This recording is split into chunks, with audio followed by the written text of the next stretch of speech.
Olá, eu sou Flávio Sofiati, professor de Sociologia da UFG, e hoje nós estamos dando início a mais um Ciência na Religião, uma parceria com o canal Paz e Bem.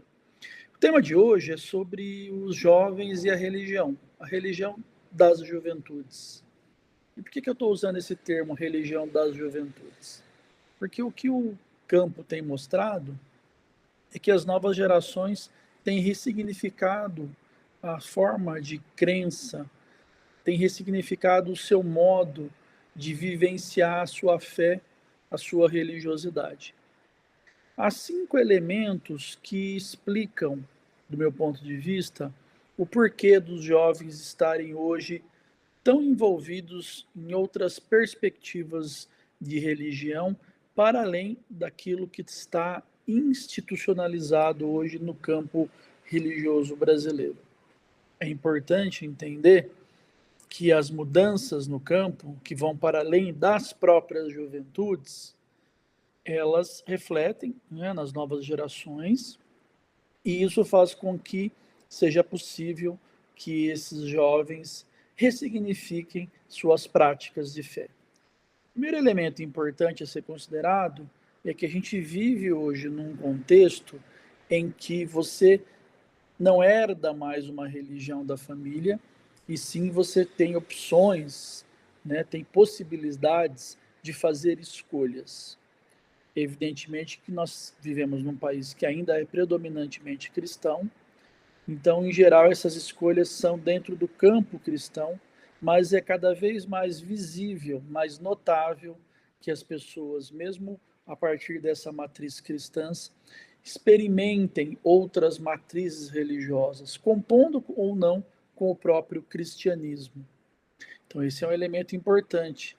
Se você tem a liberdade para escolher sua religião, você também tem a liberdade de fazer, enfim, bricolagens, de pensar outras formas de vivenciar a sua prática de fé, né? De, enfim, vivenciar a sua própria religiosidade. Nesse processo, você tem também uma pluralização das opções. Mesmo no campo cristão, você tem muitas formas, muitas maneiras de ser cristão, católico, evangélico, próximo ou distante de alguma instituição. Então, tudo isso também possibilita que, né, o jovem, a jovem, construa, enfim, a sua trajetória enquanto juventude, enquanto participante ou não de uma instituição. Você tem nesse processo novas plataformas de crença. Então, você não tem mais o monopólio de uma igreja, você tem uma possibilidade enorme de escolhas institucionais, mas você tem também um processo de distanciamento das próprias instituições, de reorganização das instituições, de formulação de outras instituições. Muitas delas, inclusive, voltadas para as próprias novas gerações. Há muitas possibilidades de adesão religiosa a instituições que são voltadas para jovens, que são exclusivamente pensadas para os jovens, que evidentemente possuem, né, aceitam adultos, mas que tem toda uma lógica ritualística interessada em aderir, né, aos jovens. Esse é um outro elemento importante de ser considerado. Você tem uma lógica de campo religioso que é uma lógica de mercado, uma lógica de mercado, uma lógica em que você é fiel, mas você é visto pelas instituições como uma espécie de cliente a ser disputado.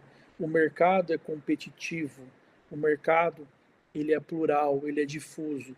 Então as instituições, os grupos, as lideranças religiosas, elas querem, enfim, se aproximar das novas gerações. Isso possibilita que a oferta de bens de salvação se multiplique, se diversifique ao ponto dos jovens, enfim, das novas gerações principalmente, que é o nosso foco aqui, né, construírem a sua trajetória. Você tem também um elemento importante, como eu disse inicialmente, O Brasil é um país predominantemente cristão, católico e evangélico, sim, mas muito diversificado. Nessa diversificação, há uma tendência que predomina, que é o que nós chamamos de cristianismo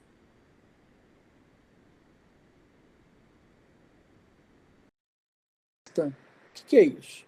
Significa uma ênfase nos dons do Espírito Santo, uma ênfase na perspectiva do sobrenatural, na presença cotidiana do milagre e, sobretudo, uma ênfase no elemento do pecado, uma presença muito forte no discurso religioso do mal, do inferno, do capeta, da possessão. Então, tudo isso são elementos, grosso modo, que explicam essa prática cristã mais pentecostalizada. Isso possibilita também uma diversificação das práticas de fé. Esse elemento de você, enfim, buscar sempre estar se salvando.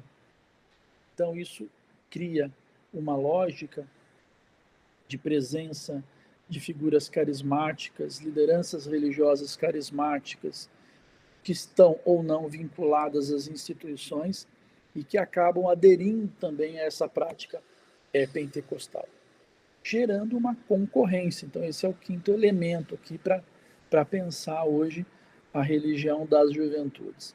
Uma concorrência entre instituições, entre lideranças religiosas, uma concorrência interna dentro das próprias igrejas. O caso, por exemplo, da Igreja Católica.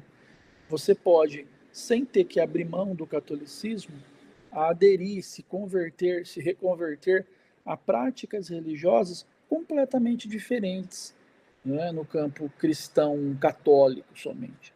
Se a gente vai para o campo evangélico, isso é muito mais pluralizado, pulverizado, que no campo evangélico você tem também a diversificação das próprias instituições, e elas possuem muitas semelhanças entre elas, mas há também muita diversificação. Tudo isso possibilita que o jovem construa a sua religião hoje com muito mais autonomia. Por quê? Porque se você não está pensando um contexto de uma instituição forte, capaz de manter o jovem vinculado a ela, você tem um contexto em que é possível, com o enfraquecimento e, ao mesmo tempo, pluralização de lideranças religiosas, que você tenha vínculos cada vez mais provisórios. E é essa provisoriedade que caracteriza, do meu ponto de vista, fundamentalmente a presença juvenil no campo religioso. Tudo isso se complexifica com a possibilidade das ofertas religiosas sendo oferecidas no espaço virtual, através, por exemplo, das redes sociais. As redes sociais, elas potencializaram essa autonomização da experiência de fé, não só dos jovens, mas sobretudo dos jovens, das novas gerações. Então é possível que você faça hoje, no, no âmbito da internet, por exemplo, né, uma peregrinação virtual a algum espaço religioso que você tem interesse de frequentar. Você não precisa mais sair da sua casa para fazer uma peregrinação. Isso, enfim, atrai as novas gerações. A internet também, com as suas linguagens, possibilitou que a própria religião fosse apresentada de forma diferenciada. Inclusive, hoje, as lideranças religiosas nas instituições, elas reclamam muito dessa concorrência com figuras religiosas midiáticas. Por quê? Porque a religião também se midiatizou. Você tem os canais religiosos, de TV, de rádio, mas tem também canais nas redes sociais, enfim, nas diversas plataformas de comunicação virtual, de figuras religiosas muitas vezes autônomas, muitas vezes inclusive se apresentando como católicas e não sendo católicas. A Assembleia de Deus, por exemplo, no campo evangélico, está tão diversificada que muitas vezes você não sabe se aquela figura, aquele pastor, aquela liderança religiosa que se coloca como assembleiana, qual, enfim, né, ministério ela de fato pertence. Então, tudo isso cria uma concorrência exacerbada no campo, uma pluralização, uma diversificação no campo religioso, que faz com que os jovens, então, enfim, né, construa, reconstrua, ressignifique as suas formas de praticar a fé, a sua espiritualidade. Todos esses elementos fazem com que a gente tenha um desafio hoje de entender de fato o que atrai e o que não atrai os jovens, considerando, como eu falei, em geral, essa adesão ela é provisória, o jovem tende a estar em constante, em permanente trânsito, movimentação, construção de práticas espirituais híbridas, diversificadas. Ele não precisa mais ir numa igreja, num templo, numa instituição física para rezar. Ele pode fazer isso virtualmente da sua casa. Ele pode se vincular a comunidades, a práticas religiosas diferenciadas. Você tem um circuito esotérico também muito forte que atrai essas juventudes. Matrizes para além da cristã, como por exemplo matrizes orientais, e outras práticas que nem sempre se apresentam de forma explícita como religiosas, mas são práticas de fé que envolvem meditação, que envolvem, enfim, comportamentos das novas gerações que são, enfim, buscadas, né, por esses jovens, por essas juventudes, e que compõem, enfim, esse cenário cada vez mais difícil e complexo de se entender. Ou seja, vivemos num campo religioso diverso, de matriz cristã ainda mais diverso, complexo, concorrencialmente em disputa, numa lógica de entender cada vez mais o fiel como um cliente, ou seja, as igrejas oferecem, as instituições, as lideranças carismáticas religiosas oferecem cada vez mais práticas ritualísticas, comportamentais religiosas voltadas para, enfim, engajar essa juventude na sua instituição, no seu movimento religioso. Enfim, eu trouxe aqui alguns elementos que ajudam a gente a entender como está hoje a religião das juventudes. Espero que vocês tenham aproveitado. A gente se encontra num próximo momento.